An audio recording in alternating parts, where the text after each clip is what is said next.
Assalamualaikum warahmatullahi wabarakatuh dan selamat sejahtera. Saya Muhammad Luqman Hakim bin Yusuf. Saya Muhammad Hamizan Hakimi bin Sawal. Saya Muhammad Nuranik Hamizan bin Muhammad Nur. Kami dari SMK Agama Limbang mewakili pertandingan aplikasi Android. Terlebih dahulu, nama kumpulan kami ialah Explore Algebra dan nama aplikasi kami ialah Algebra Master.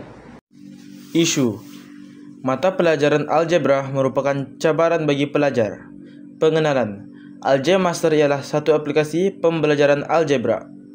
Objektif: membantu pelajar memahami konsep-konsep algebra. Potensi projek: aplikasi ini mudah diakses oleh pelajar di platform digital. Keberkesanan projek: latihan interaktif dalam Algebra Master meningkatkan penguasaan algebra.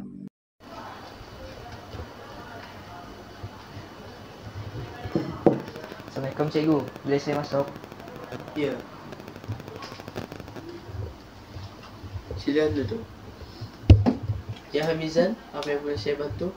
Cikgu, saya masih belum faham algebra. Saya dah cuba tapi tetap keliru. Tak apa Hamizan, usaha kamu tu dah cukup baik. Tapi kalau kamu nak lebih faham, cikgu cadangkan kamu gunakanlah aplikasi ini, iaitu Algebra Master. Algebra Master?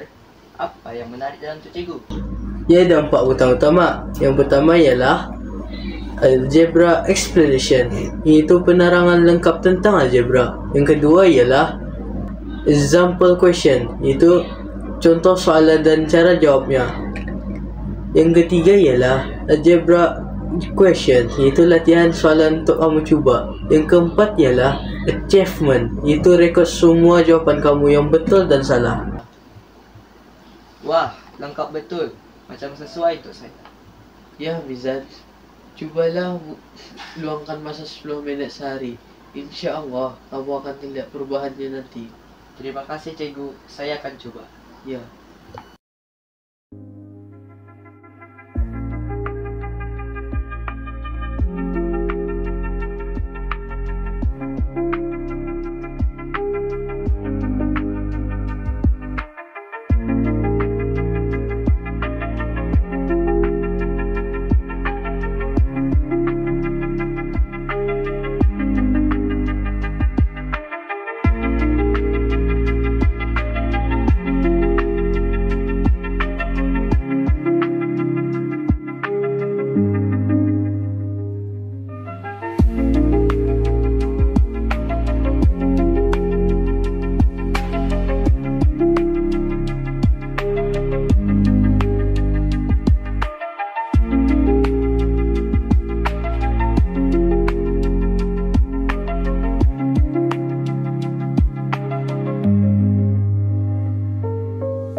Itu sahaja perkongsian tentang aplikasi kami. Semoga aplikasi kami dapat meningkatkan kefahaman murid dalam bab algebra.